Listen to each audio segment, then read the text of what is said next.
Tapi ini soal makan kan yang dibahas sama Paulus. Artinya apa? Hal-hal receh di dalam hidup manusia itu bisa menjadi perselisihan pada akhirnya. Di dalam kehidupan, hal-hal receh itu yang selalu menimbulkan perpecahan. Makanya dimulai dengan ayat 1. Selalu ingat apa? Terima orang yang lemah imannya tanpa mempercakapkan pendapatnya. Kalau Anda rasa dia bodoh, jangan percakapkan pendapatnya itu. Jangan bilang, kamu bodoh sekali ya nak.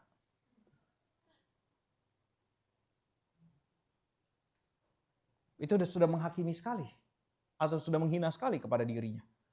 Tapi tentu, karena kita merasa kita adalah yang paling benar, paling hebat, atau kita merasa yang paling, akhirnya yang terjadi apa? Perkataan yang mengejek atau mulut yang menghakimi itu bisa keluar dari mulut kita. Entah di dalam bercandaan, entah di dalam hal keseriusan. Masalahnya, apapun yang keluar dari mulut kita itu pasti akan mempengaruhi orang lain. Jadi kita harus hati-hati. Yang makan jangan.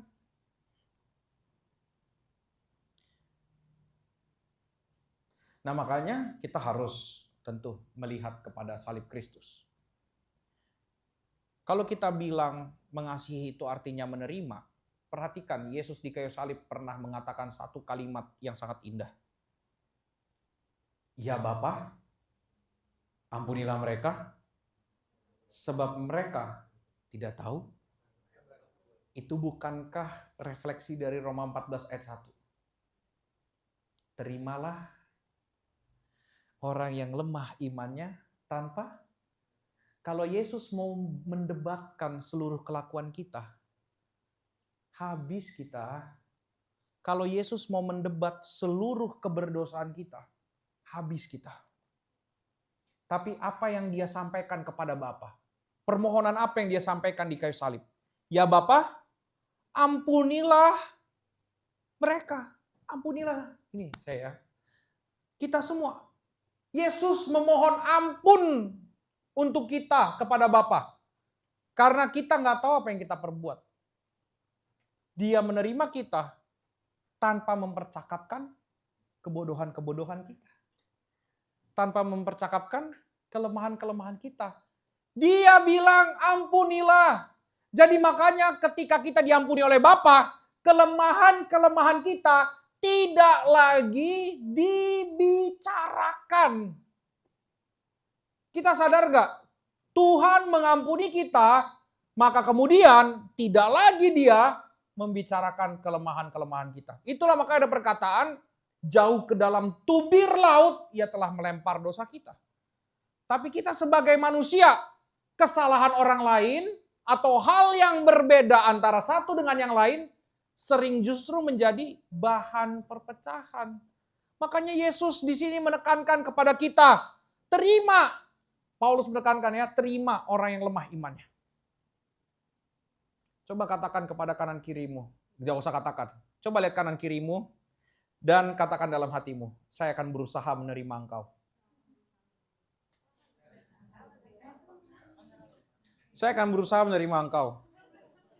Kenapa? Sekarang pertanyaan gini, kenapa saya ngomong saya akan berusaha menerima engkau? Karena coba lihat sebelahmu lagi, coba saling lihat sebelahnya, engkau tidak mungkin menerima dia. Karena engkau tidak mungkin menerima dia.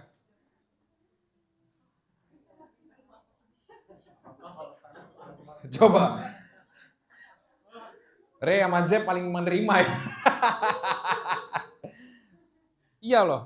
Semakin kita kenal seseorang, semakin kita merasa ilfil dengan orang tersebut.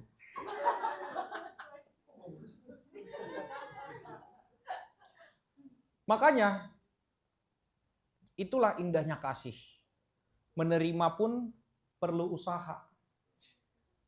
Dan usaha yang ditunjukkan Yesus untuk menerima kita adalah mati. Maka kita harus mati diri kita supaya kita bisa menerima orang lain. Kita harus mati diri kita supaya kita bisa menerima yang lemah tanpa mempercakapkan pendapatnya. Karena seringkali kita pengen ngebenerin si bodoh ini. Kita ingin sekali mengubah si bodoh ini untuk menjadi seperti desain yang kita inginkan. Betul apa betul? Semacam kita ini adalah penciptanya. Padahal kita adalah saudaranya, bukan ciptanya. Kita juga adalah ciptaan. Maka harusnya kita bawa dia kepada Tuhan. Oke? Itu yang pertama. Bagian kedua. Jadi poin pertama, kita lihat mengasihi itu artinya menerima. Menerima itu artinya adalah mengasihi tanpa mencela. Atau mungkin lebih baiknya mengasihi tanpa menghina. Gak tau lah, lupa lah. Gue kemarin bikin kata-kata lupa. Marah-marah dia. Bentar, gue contek dulu boleh nggak? Boleh ya? Ya, soalnya biasanya kalau saya susun khotbah, setelah saya menulis kata-katanya, saya akan berusaha menghafalkannya. Ya, ini banyak sekali tuh. Saya harus berusaha menghafalkan ini semua. Saudara-saudara, saya gitu ya. Ini saya hafalkan. Nanti boleh cek ya kalau ada yang beda. Poin 1, berarti kita bisa mendapat kesimpulan, mengasihi itu berarti artinya adalah menerima tanpa menghina. Puas, Vin? Terima kasih. Jadi kita harus ngerti, mengasihi itu artinya menerima. Artinya apa? Menerima tanpa menghina. Jadi jangan lagi hina sebelahmu. Oke? Sekarang poin kedua, kita akan baca ayat 20 dan 21. Dari Roma 14, kita loncat jauh. Roma 14 ayat 20 dan 21. Sudah? Saya akan bacakan ya, Roma 14 ayat 20 dan 21. Janganlah engkau merusakkan pekerjaan Allah oleh karena makanan. Kalau kita mengaitkan makanan, ini pasti akan selalu dikaitkan dengan seluruh bagian hidup. Karena makanan itu menurut penafsiran Alkitab, itu adalah sesuatu yang paling kecil di dalam kehidupan sehari-hari. Jadi nanti mulai dari makanan, jadi sebenarnya tidak hanya makanan, seluruh hidup. Jangan kau merusakkan pekerjaan Allah oleh karena makanan. Segala sesuatu adalah suci. Perhatikan ini. Tetapi celakalah orang jika oleh makanannya orang lain tersandung. Jadi karena kamu makan, orang lain jadi mencela engkau. Celakalah lo yang makan. Itu 1. Baiklah engkau jangan makan daging atau minum anggur atau sesuatu yang menjadi batu sandungan untuk saudaramu. Poin kedua, mengasihi berarti bertanggung jawab terhadap yang lain. Perhatikan ya, tadi di poin Roma 14 ayat 1, 2, 3, makan apa aja tuh nggak apa-apa, betul? Tapi di ayat 20 dikatakan, celakalah orang jika oleh makanannya orang lain tersandung. Ternyata ada orang lain yang bisa jatuh gara-gara makanan. Jadi dalam konteks ini kenapa? Karena biasanya daging-dagingan itu dipakai untuk persembahan kepada, bukan kepada Tuhan dong, kepada ilah-ilah lain. Jadi ibarat kata orang-orang ini makan makanan persembahan. Sajen. Nah, sajen, makan sajen buat mereka. Sehingga mereka jadi lemah imannya. Tapi sebenarnya Alkitab bilang, nggak apa-apa, lu makan aja. Tapi Paulus sefrontal itu ya, kalau ada makanan saji, makan aja. Emang itu yang bikin lo jatuh dalam dosa atau selamat? Enggak kan? Jangan engkau, ayat 21, baiklah engkau jangan makan daging atau minum anggur atau sesuatu yang menjadi batu sandungan. Batu sandungan bagi saudaramu. Perhatikan di dalam bagian ini. Ternyata sepintar-pintarnya orang, sehebat-hebatnya orang. Jadi kita lihat ya, coba kita lihat di bagian pertamanya di Roma 14. Di dalam Roma 14, ayat yang kedua dikatakan, orang yang lemah imannya hanya makan sayur-sayuran, betul? Orang yang lemah imannya makan sayur-sayuran. Dan kemudian di ayat 21, dikatakan, baiklah engkau jangan makan daging atau minum anggur. Jadi kita lihat, orang yang makan daging dan minum anggur, berarti dia tidak terlalu lemah imannya. Yang lemah imannya makan sayur. Kan harusnya seperti itu logika berpikirnya kan. Tapi di sini katakan, baiklah engkau jangan makan daging atau minum anggur atau sesuatu yang menjadi batu sandungan untuk saudaramu. Artinya apa? Orang yang mungkin lebih kuat daripada orang lain, itu bisa juga jadi batu sandungan bagi yang lain. Orang yang punya pengertian tertentu yang lebih pintar bahkan daripada orang lain, itu bisa jadi batu sandungan bagi yang lain. Maka seharusnya kita jangan lihat orang lain itu sebagai batu sandungan. Seharusnya apa yang kita lihat? Saya justru bisa jadi batu sandungan bagi yang lain. Apakah yang berbicara di depan sini tidak bisa jadi batu sandungan? Mungkin saya bukan batu lagi, batu sandungan ya. Udah bukan batu lagi. Kalau setahu saya tuh di dalam bahasa Inggris, stone itu batu yang kecil, kalau rock itu batu yang besar. Saya udah rock tuh. Udah bukan stone. The rock. Si batu. Apalagi harusnya, kalau tadi dikaitkan dengan apa yang makan daging itu bukan yang lemah iman, harusnya saya adalah manusia yang bisa bikin saudara semua lebih jatuh lagi. Saya harusnya adalah batu sandungan yang lebih parah lagi. Kenapa? Semua perkataan saya bisa membuat saudara menjadi seperti apa, tapi tindakan saya bisa membuat saudara langsung tidak percaya Tuhan. Ya, coba pikir baik-baik. Makanya kalau kita pandang kepada orang lain, jangan kita melihat dialah batu sandungannya. Kita lihat apa? Saya justru bisa jadi batu sandungan untuk kamu. Jadi tidak perlu kita melihat orang lain atau menghakimi orang lain. Ah, ini si bodoh. Enggak, kamu yang bodoh. Kenapa? Bahkan di sini yang pintar pun bisa jadi batu sandungan. Saya adalah si batu sandungan bagi orang lain. Saya bisa membuat orang lain justru hidup dalam dosa. Saya bisa membuat orang lain pikirannya jadi ngeres karena perbuatan-perbuatan saya. Saya bisa membuat orang lain jadi ngomong kasar gara-gara saya. Gara-gara kebodohan yang saya lakukan berkali-kali. Terus-terusan sudah dibilang kalau udah kerasukan setan terus pacarin juga, terus itu gimana jadi mau berkata kasar. Nah, coba pikirkan. Saya bisa jadi batu sandungan bagi orang lain. Makanya, perhatikan. Bukankah dengan demikian, orang Kristen di dalam bagian ini tidak pernah hidup bagi dirinya sendiri? Dan yang kedua, bukankah orang Kristen harus hati-hati bagi hidupnya? Makanya sekarang kita mau ngapain aja, bahkan mau minum aja harus hati-hati. Kenapa? Minum aja bisa jadi batu sandungan. Makan aja bisa jadi batu sandungan. Apalagi ngomong kasar. Kalau saya kan omongannya baik-baik terus ya. Betul ya Zep ya? Memberkati kamu banget ya. Puji Tuhan.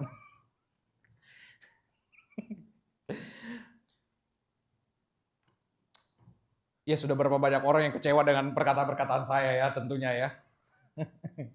Nah, jadi perhatikan baik-baik. Kita punya tanggung jawab untuk hidup orang lain. Dan kita harus hati-hati dengan hidup kita. Ini bukan masalah gini, kadang-kadang kan orang-orang yang berpikir gospel centered nih. Kita sudah diselamatkan, yes segala macam. Tapi ingat, Tuhan Yesus, tapi Paulus lah mengajarkan kepada kita melalui kitab Roma ini. Apa yang diajarkan? Harus hati-hati di dalam hidup. Kenapa? Kalau kita bilang kita adalah milik Tuhan, harusnya orang melihat Tuhan di dalam hidup kita, dan seharusnya yang terjadi, semua yang baik, suci, benar, itu keluar dari hidup kita.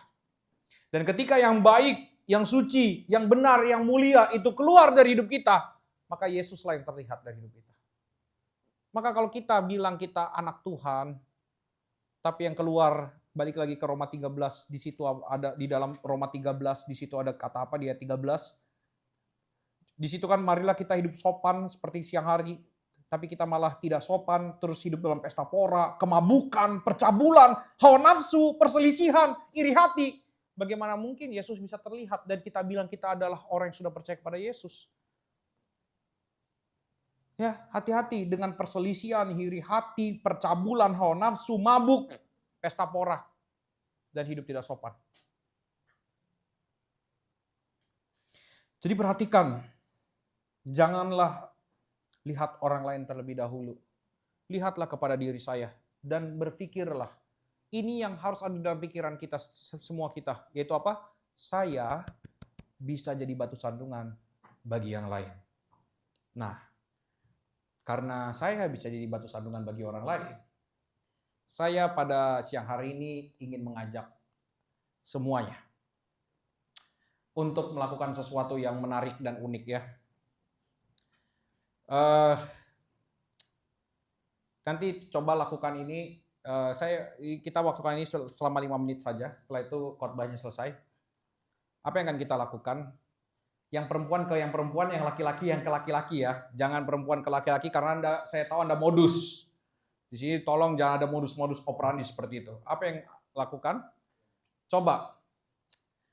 Kalau misalkan di dalam hatimu engkau ingin bertanya kepada sahabatmu yang perempuan atau laki-laki, tanya kepadanya.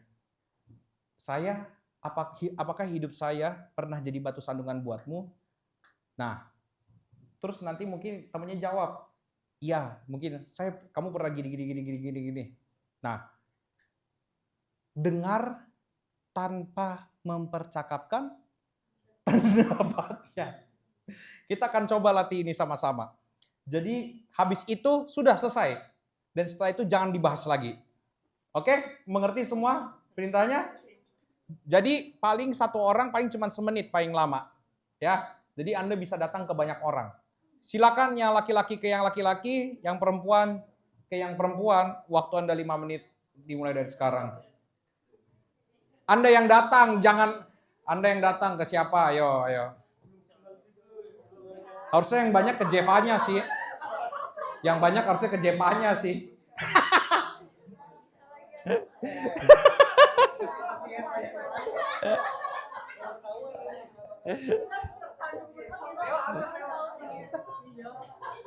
Setelah selesai, langsung cabut ke orang lain.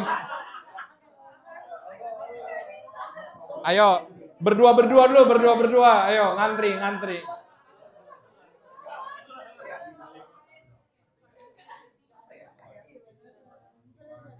Ya, boleh dipeluk lah kalau misalnya udah peluk.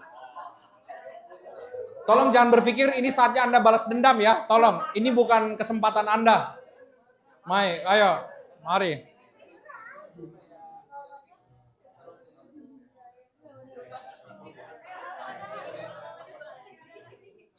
Kamu ada nggak pick me banget?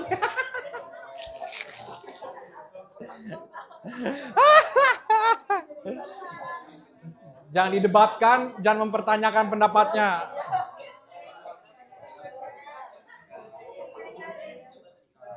Lu jangan males, Jep.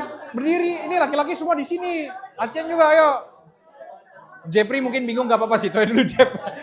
Jepri baru datang.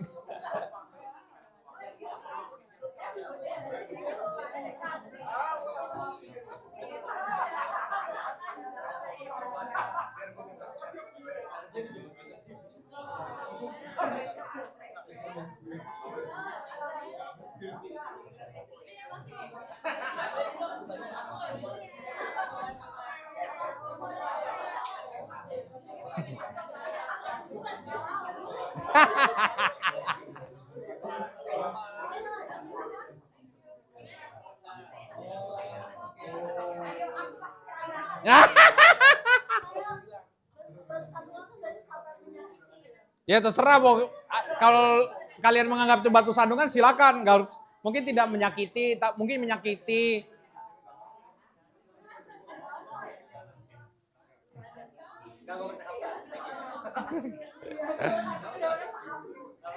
Nih Leo menanti loh, ayo. Jep, lo udah salah sama Leo kayaknya deh. 2 menit lagi ya, 2 menit.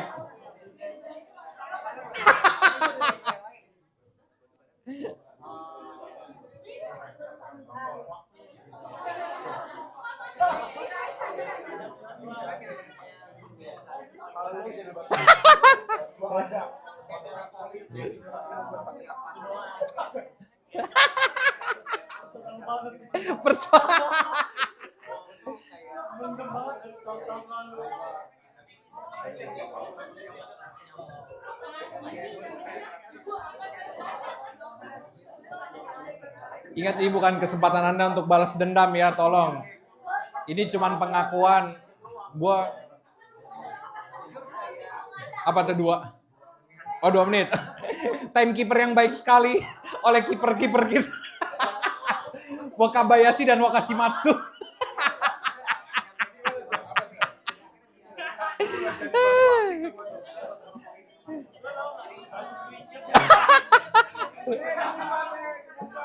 Lo bacan sih.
Oke, cukup waktunya ya.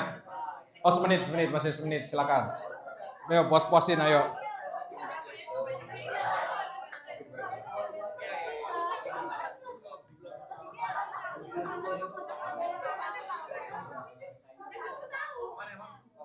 Hidup gue batu sarungan gak, Jeb?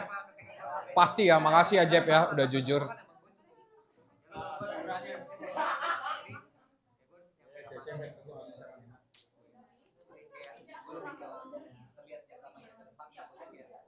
Kayaknya Jeb sama Kevin Lewis sih.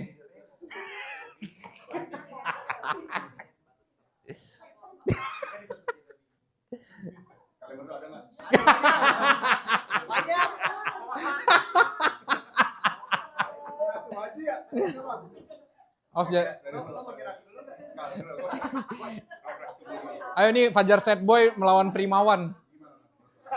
Habis waktunya habis. Nanti lagi. Lanjutkan nanti.